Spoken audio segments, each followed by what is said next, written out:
அது மாத்திரமல்ல, எல் ஓலாம் நமக்கு நித்திய வெளிச்சமாய் மாத்திரமல்ல, அவரை நமக்கு நித்திய மகிழ்ச்சியாய் இருக்கிறார். மகிழ்ச்சி, நித்திய மகிழ்ச்சி அவர் தருகிறார் என்று சத்தியவேதம் சொல்கிறது. வாசிப்போம் ஏசாயா 61:7. உங்கள் வெட்கத்துக்கு பதிலாக இரட்டத்தனையாய் பலன் வரும், உங்கள் லட்சைக்கு பதிலாக தங்கள் பாகத்தில் சந்தோஷப்படுவார்கள்.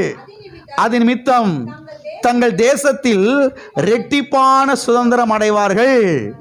நித்திய மகிழ்ச்சி அவர்களுக்கு உண்டாகும். எப்படிப்பட்ட மகிழ்ச்சி? இதில் ஒரு வார்த்தையை பார்த்தீங்கன்னா என்ன சொல்லப்பட்டிருக்குதுன்னா, உங்கள் லட்சைக்கு பதிலாக தங்கள் பாகத்தில் சந்தோஷப்படுவார்கள். உங்களுக்கு வர வேண்டிய பங்கு வரப்போ போகுது, உங்களுக்கு வர வேண்டிய பாகம் வரப்போ போகுது, உங்களுக்கு வர வேண்டிய சொத்து எங்கேயும் அங்கே பெண்டாகி நின்றுக்கிட்டு இருக்குது. கர்த்தர் எல்லாவற்றையும் கிளியர் பண்ணி கொண்டு வந்து சேர்க்க போறாரு.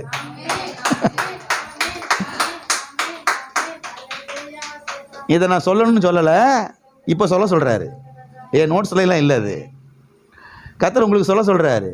உங்களுக்கு வர வேண்டிய பங்கு, உங்களுக்கு வர வேண்டிய பாகத்தை எவனோ அங்கே பிடிச்சி வச்சிருக்கிறா. கர்த்தர் எல்லா சிக்கலையும் எடுத்து விட்டு கிளியர் பண்ணி எல்லாத்தையும் கொண்டு வந்து சேர்த்துட்டார். ஆமென். ஆகவே இங்கே நான் பார்க்கிறோம், நித்திய மகிழ்ச்சி அவர்களுக்கு என்ன செய்யும்? உண்டாகும். உன் வெட்கத்துக்கு பதிலாக, உன் லட்சைக்கு பதிலாக இதெல்லாம் என்ன செய்யும்? ஆகவே நம்முடைய தேவன் யார்? அவர் சதாகாலமும் உள்ள தேவன், நித்திய தேவன், எவர் லாஸ்டிங் காட். ஆமென். அன்எண்டிங் காட், முடிவில்லாத தேவன், ஆரம்பமும் முடிவும் இல்லாத தேவனாய் அவர் என்ன செய்கிறார்?